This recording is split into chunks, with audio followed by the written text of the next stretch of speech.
Hello, my friends. Today I will read you the story of Rapunzel from Grimm Brothers again. So let's begin. Long, long ago, in a house that overlooked a beautiful garden, lived a childless couple. They prayed to God every day to bless them with a child. One day, they found that God had answered their prayer. They were, at long last, going to have a baby. Their days passed in happiness, but Alice, the wife, fell ill.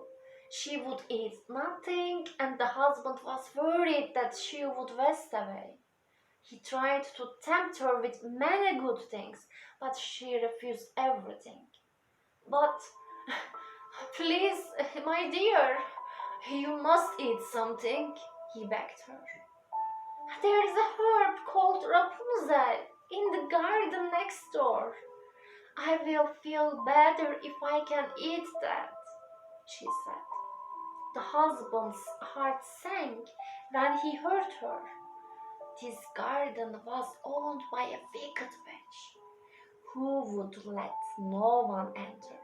But he loved his wife very much, and so with a pounding heart, he decided to go into the garden at a time when the witch was away.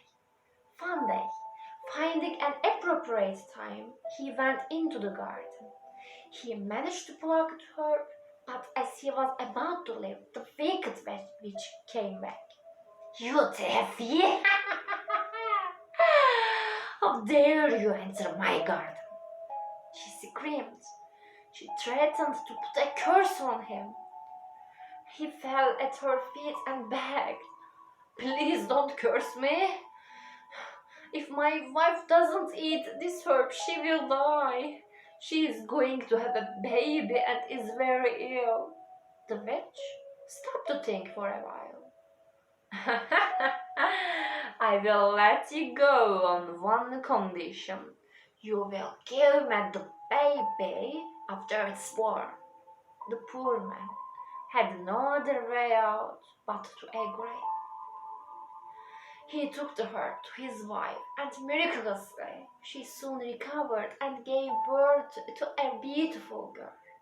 But as per the agreement, the witch came to take baby away.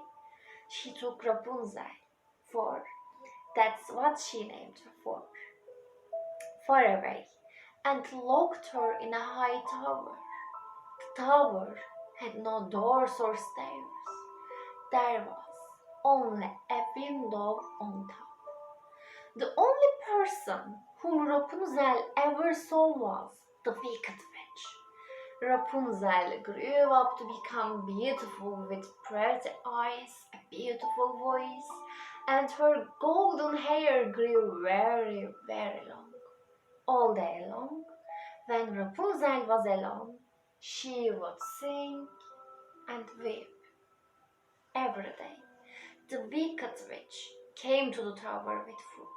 She stood at the bottom of the tower and shouted, "Rapunzel! Rapunzel! Let your hair down!" Rapunzel would drop her long braided hair through the window. The witch used the hair as a rope to climb into the tower. One day, a handsome prince was passing by and heard her sing.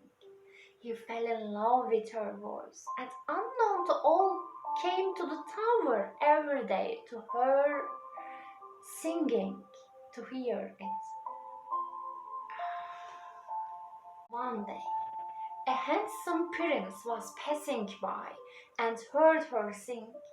He fell in love with her voice, and unknown to all, came to the tower every day to hear her sing.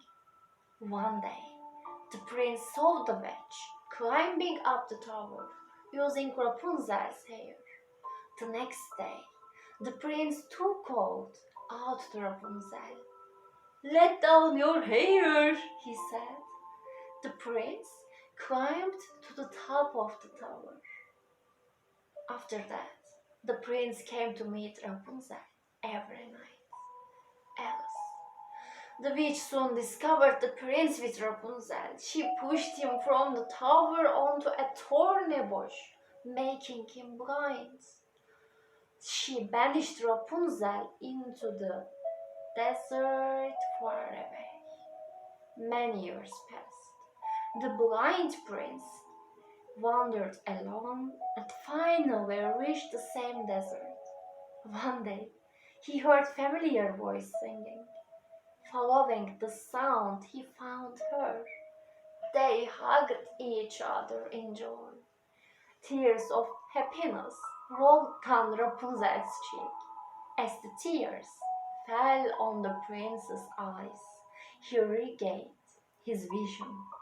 The prince took Rapunzel to his kingdom, and they lived happily ever after. So, it's a story which ends well, and I hope you liked it. That's it for today, actually. So, see you. Bye bye.